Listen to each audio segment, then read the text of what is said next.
Okay, this is a Brazilian pepper crotch that's got a burl in it. You can kind of see it right about there. And it's got an odd looking dipple. It's naturally dished, so the arms go towards the right in this view. So my 4-jaw chuck is attached on that side, and I did a mortise there.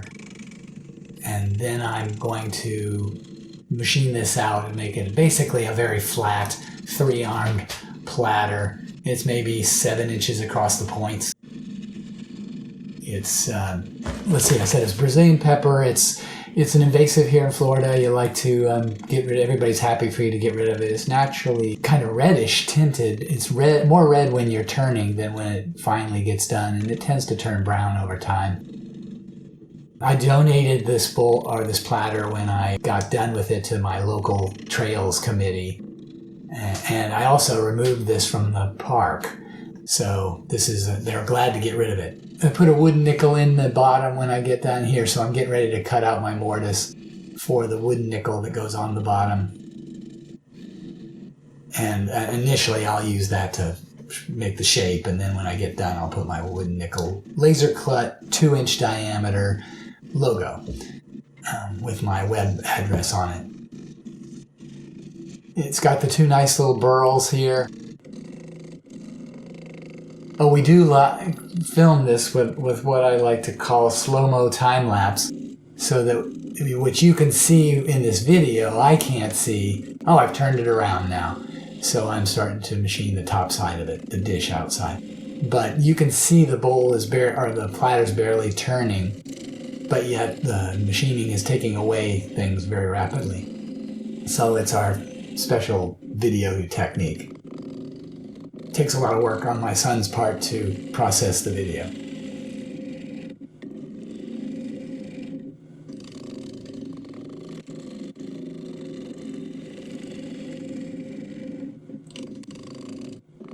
I'm using my 1/2-inch sweatback bowl gouge for most of this turning.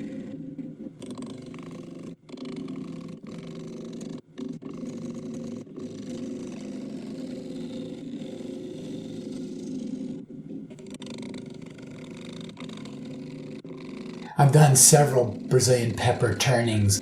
It's kind of irritating to some people's skins, but I don't know if it's when you're turning the wood.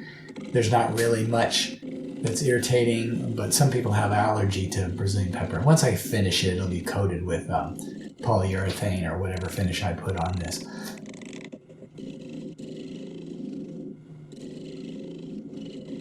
You can see the burl starting to show up, sticking out there.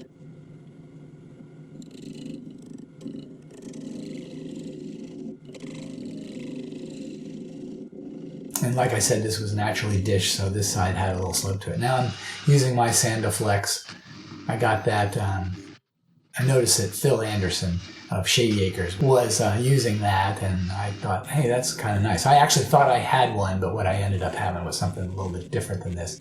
So I got it, and it works out really nice to take care of these edges so I don't have to make them too smooth. It takes off the rough surface, makes everything pretty nice. The red doesn't really show up here in this video. My colors are a little bit off.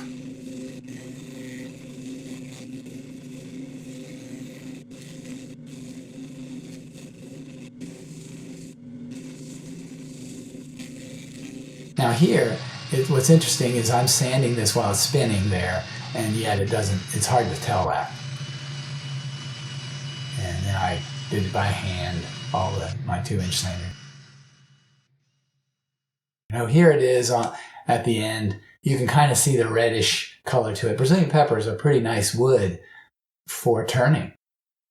I like it a lot. And since it's an invasive, you can go get it almost anywhere here in this area.